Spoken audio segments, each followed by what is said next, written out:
Hi friends, welcome to my channel. నా పేరు సురేష్. ఈరోజు మరొక కొత్త టాపిక్తో మీ ముందుకి రావడం జరుగుతుంది. ఒక కొడుకు ఎలా ఉండాలో శ్రీరాముడే ఆదర్శం, ఒక భర్త ఎలా ఉండాలో సీతే ఆదర్శం, ఒక అన్న ఎలా ఉండాలో అయోధ్య రాముడే ఆదర్శం. ఇలా రాముడి జీవితంలో ఎన్నో గొప్ప విశేషాలు ఈ సమాజానికి మార్గదర్శకం. ఒకే బాణం ఒకే భార్య శ్రీరాముడి జీవితం. తండ్రి మాట కోసం 14 ఏళ్ళు కారడవిలో జీవించిన గొప్ప కొడుకు రాముడు. ఒక అన్నగా లక్ష్మణుడు, భరత, శత్రుఘ్నుడు, అన్న రాముడే మార్గదర్శకుడు, ఆదర్శప్రాయుడు. 14 ఏళ్ళ రాముడు వనవాసం పూర్తి చేసుకుని వచ్చే వరకు భరతుడు రాముడు పాదుకులతోని పాలన చేశాడు, కానీ సింహాసనాన్ని అధిష్ఠించలేదు. రాముడు వనవాసం పూర్తి చేసుకుని వచ్చాక పట్టాభిషిక్తుడు అయి రాజ్యపాలన చేపట్టాడు. అలా రాముడి జీవితం ఆదర్శప్రాయంగా నిలిచింది. శ్రీరాముడు దశరథ మహారాజు తొలి సంతానమే అయినా ఏనాడు రాజభోగ్యాలు అనుభవించలేదు. చిన్ననాడు విశ్వామిత్రుడితో కలిసి అడవులకు వెళ్ళాడు. సీతను వివాహం చేసుకున్నాక రాజ్యపాలన జ్యేష్ఠుడైన శ్రీరాముడికే పట్టాభిషేకం చేసి రాజ్యాన్ని అప్పగించాలనుకున్నాడు. కానీ మూడవ భార్య కైకేయికి ఇచ్చిన మాటకు కట్టుబడి రాముడిని వనవాసానికి వెళ్ళమంటాడు. తండ్రి మాటను జవదాటిన రాముడు పితృవాక్య పరిపాలకుడిగా 14 ఏళ్ళు వనవాసానికి వెళ్తాడు. పితృవాక్య పరిపాలనను అనుసరించి ఆయన తన రాజ్యాన్ని వదులుకోవాల్సి వచ్చింది. అడవులు పాలవలసి వచ్చింది. సీత రాముడిని వదిలి ఉండలేక భార్యతోని అడవులకు పయనమవుతుంది.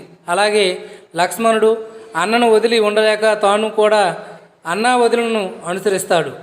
వనవాసంలో ఉండగా సీతమ్మను రావణాసురుడు ఎత్తుకుపోతాడు. సీతా వియోగంతో రాముడు కుమిలిపోతాడు. అనుక్షణం సీతమ్మ జ్ఞాపకాలతో తలడిల్లిపోతాడు.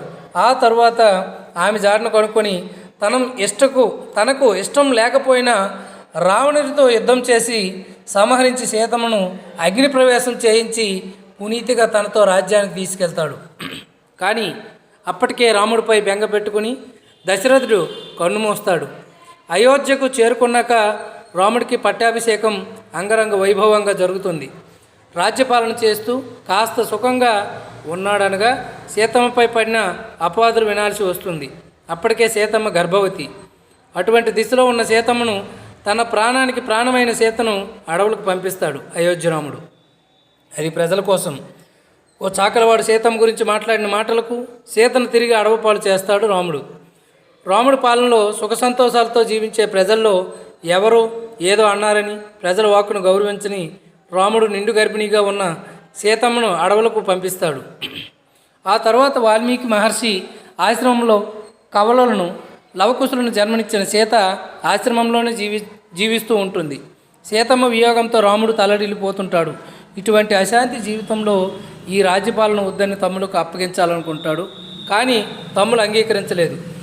నువ్వే రాజుగా ఉండాలంటారు. ఇలా రాముడు సీత వియోగంతో అహర్నిశలు తప్పించిపోతుంటాడు. ఇటువంటి పరిస్థితుల్లో రాముడితో అశ్వమేధ యాగం చేయిస్తాడు పండితులు.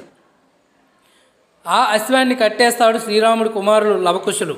దీంతో అశ్వాన్ని విడిపించడానికి తన కుమారులని తెలియకుండానే వారితో యుద్ధం చేస్తాడు రాముడు. శ్రీరామచంద్రుడికి ఎన్నో సమస్యలు ఎదురైన మాట నిజమే, కానీ ఆయన వాటిని ఎలా ఎదుర్కొన్నాడనేది చాలా ముఖ్యం. శ్రీ మహావిష్ణువు అవతారం శ్రీరాముడు. రామావతారంలో ఒక సాధారణ మనిషి పడే కష్టాలను రాముడు కూడా ఎదుర్కొంటాడు. ఎక్కడా దైవత్వం గురించి ఉండడు. ఈ అవతారంలో అలాగే ఓ సాధారణ మనిషిలాగే సమస్యలను సామరస్యంగా ఎదుర్కొంటాడు. ప్రతి మనిషి జీవితంలో ఎదురైన సమస్యలను అధిగమిస్తూ జీవితంలో ఎలా ముందుకు నడవాలో శ్రీరాముడు వేసిన అడుగులను చూస్తే స్పష్టమవుతుంది. అశ్వమేధ యాగంలో దశరథ మహారాజు గుర్రాన్ని దేశటనం కోసం విడుస్తాడు.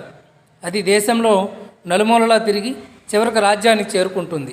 సహజంగా అశ్వమేధ యాగంలో పాల్గొన్న గుర్రాన్ని యాగంలో భాగంగా బలిచ్చే సాంప్రదాయం అప్పట్లో ఉండేది. దానితో గుర్రాన్ని బలి ఇవ్వాలని దశరథుడు ఆజ్ఞాపించేందుకు సిద్ధమవుతుండగా రాముడు దాన్ని అడ్డుకుంటాడు. తండ్రి నిర్ణయాన్ని వ్యతిరేకిస్తాడు. తండ్రి మాట జవదాటిని రాముడు ఓ జంతువు విషయంలో పెదవి విప్పుతాడు. అంటే చెడును ప్రశ్నించడానికి ఎదుర్కోవడంలో దేనికి వెనకాడనని రాముడు చూసి తెలుసుకోవాలి. రాజ్యానికి ఎదురులేని దేశం మొత్తం తిరిగి చాటి చెప్పిన గుర్రానికి వనమిచ్చే బహుమతి ఇదా దాన్ని బలిస్తారా? ఇది సరైనది కాదని స్పష్టం చేయడం రాముడు గొప్పతనానికి నిదర్శనం. కానీ రాముడి మాటలు రాజ్యంలో ఎవరికి నచ్చవు. ప్రజలంతా గుర్రాన్ని బలిచ్చి తీరాల్సిందే అంటూ నినాదాలు చేస్తారు. ఆ సమయంలో దశరథుడు ఏం చేయాలో అయోమయంలో పడతాడు. ఇటు తనకు అత్యంత ఇష్టమైన కొడుకు మాట, అటు ప్రజల మాట, ఏం చేయాలో తెలియక అయోమయంలో పడిపోతాడు దశరథుడు. కానీ గుర్రాన్ని బలిచ్చేందుకు ససేమిరా అంటాడు రాముడు. దానితో ఏం చేయాలో పాలుపోని దశరథుడు మంత్రితో ఏం చేయాలో సలహా ఇవ్వమని అడుగుతాడు. అప్పుడు మంత్రి శ్రీరామచంద్రునితో, కుమార రామ, నువ్వు చెప్పదలుచుకున్నది ప్రజలకు స్పష్టంగా తెలియజేయు. ప్రజామోదం నీకు పూర్తిగా లభించినట్లయితే నీ అభిష్టం మేరకు గుర్రాన్ని బలివ్వడం ఆపవచ్చని చెప్తాడు. అప్పుడు శ్రీరామచంద్రుడు గుర్రం అన్ని దిక్కులా తిరిగి రాజ్యానికి వచ్చి తన రాజ్యం గౌరవాన్ని ఇనుమడింపజేసిందని, మన గౌరవాన్ని తిరుగులేని విజయాలను వెంట పెట్టుకుని వచ్చిన ఆ గుర్రానికి మనం ఇచ్చే బహుమతి దాన్ని హత్య చేయడమా? ఇది నేను అంగీకరించడం లేదు. నాతో ఏకీభవించేవారు నాతో చేయి కలపండి, కాదన్నవారు తమ తమ శోషణలు చేయవచ్చని తెలిపాడు శ్రీరాముడు. రాముడు మాటలకు రాజ్యంలో కొద్దిసేపు నిశ్శబ్దం. తొలుత ఓ వృద్ధురాలు రామయ్య నిర్ణయాన్ని నేను ఆమోదిస్తున్నా అని ముందుకొచ్చి చెబుతుంది. అలా మరొకరు, ఆ తర్వాత ఇంకొకరు, ఆ తర్వాత ఇంకొకరు. రాముడికి అలా రాజ్యంలో వారంతా రాముడి నిర్ణయమే మా నిర్ణయం అని ఏకీభవిస్తారు. ఈ క్రమంలో శ్రీరాముడి జీవితంలో ఎదుర్కొన్న ఆటుపోట్లు అధిగమించిన తీరు ఈనాటికి ప్రతి మనిషికి ఆదర్శప్రాయంగా నిలుస్తుంది.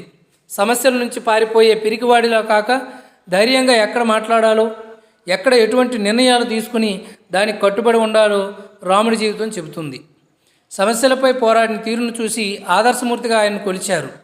ఈనాటికి కొలుస్తూనే ఉన్నారు. అంతేకాదు, కోతులతో కూడా వారధను కట్టించిన రాముడి గొప్పతనం, కోతులను ఓ బృహత్కర పని కోసం నడిపించిన తీరు రాముడిలో ఉన్న గొప్ప లక్షణం కనిపిస్తుంది. అలా శ్రీరామచంద్రుల వారు ఎన్ని కష్టాలను ఎదుర్కొన్నా ఆయన జీవితమే ఎందరికో దానిలో ఏం చేయాలో పాలుపోని దశరథుడు మంత్రితో ఏం చేయాలో సలహా ఇవ్వమని అడుగుతాడు. అప్పుడు మంత్రి శ్రీరామచంద్రునితో, కుమార రామ, నువ్వు చెప్పదలుచుకున్నది ప్రజలను స్పష్టంగా తెలియజేయి. నీకు ఈ క్రమంలో దశరథుడు కోదండరాముడు, జానకిరాముడు, ప్రజలందరికీ ఆదర్శప్రాయుడు శ్రీరాముడు. మానవ జీవితంలో విడదీరాని బంధాన్ని ఏర్పరచుకున్న మహాకావ్యం శ్రీ రామాయణం. ఎన్నిసార్లు చదివినా, ఎన్నిసార్లు విన్నా కొత్తగా అనిపిస్తుంది. మానవుడి జీవితానికి అత్యంత సన్నిహితంగా మెలిగిన అవతారం శ్రీరామ అవతారం. రాముడు పరిపూర్ణమైన మానవుడిగా ప్రవర్తించాడు. ఈ ప్రపంచంలో మంచి గుణములు కలిగిన మానవుడు ఎవరు అని నారద మహర్షిని వాల్మీకి మహర్షి ప్రశ్న వేసినప్పుడు 16 గుణములు కలిగిన పరిపూర్ణమైన మానవుడు శ్రీరామచంద్రమూర్తి అని నిర్ధారించాడు. మనుష్య జీవితంలో శ్రీరాముని జీవితం మమేకమైనది. ఆయన మానవుడిగా పుట్టాడు, మానవుడిగా పెరిగాడు, మానవుడుగా కష్టాలు పడ్డాడు, మానవుడుగానే అవతారం పరిసమాప్తి చేశాడు. ఆయన సత్యంతో లోకాలను, ధర్మంతో సమస్తాన్ని, సుశ్రుతులతో గురువులను, దానగుణములతో దీనులను గెలిచాడు. అలాగే తన పౌరుష పరాక్రమలతో శత్రువులను గెలిచాడు. పరిపూర్ణమైన మానవ అవతారమే శ్రీ రామావతారం. రాముడు 16 గుణాలు పుష్కలంగా కలిగి ఉన్నవాడు. అవే గుణవంతుడు, వీర్యవంతుడు, ధర్మాత్ముడు, కృతజ్ఞాభావం కలిగినవాడు, సత్యం పలికేవాడు, దృఢమైన సంకల్పం కలిగేవాడు, చారిత్రమును కలిగినవాడు, అన్ని ప్రాణుల మంచి కోరేవాడు, విద్యావంతుడు, సమర్థుడు, ఎన్నిసార్లు చూసినా ఇంకా చూడాలనిపించే సౌందర్యం కలిగినవాడు, ధైర్యవంతుడు, క్రోధాన్ని జయించినవాడు, తేజస్సు కలిగినవాడు, ఎదుటివారిలో మంచిని చూసేవాడు, అవసరమైనప్పుడు మాత్రమే కోపాన్ని తెచ్చుకోగలిగినవాడు. జై శ్రీరామ్, జై శ్రీరామ్. శ్రీరామ రామ రామేతి రమే రామి మనోరమి సహస్రనామ తత్తుల్యం రామనామ వరాణి. జై శ్రీరామ్.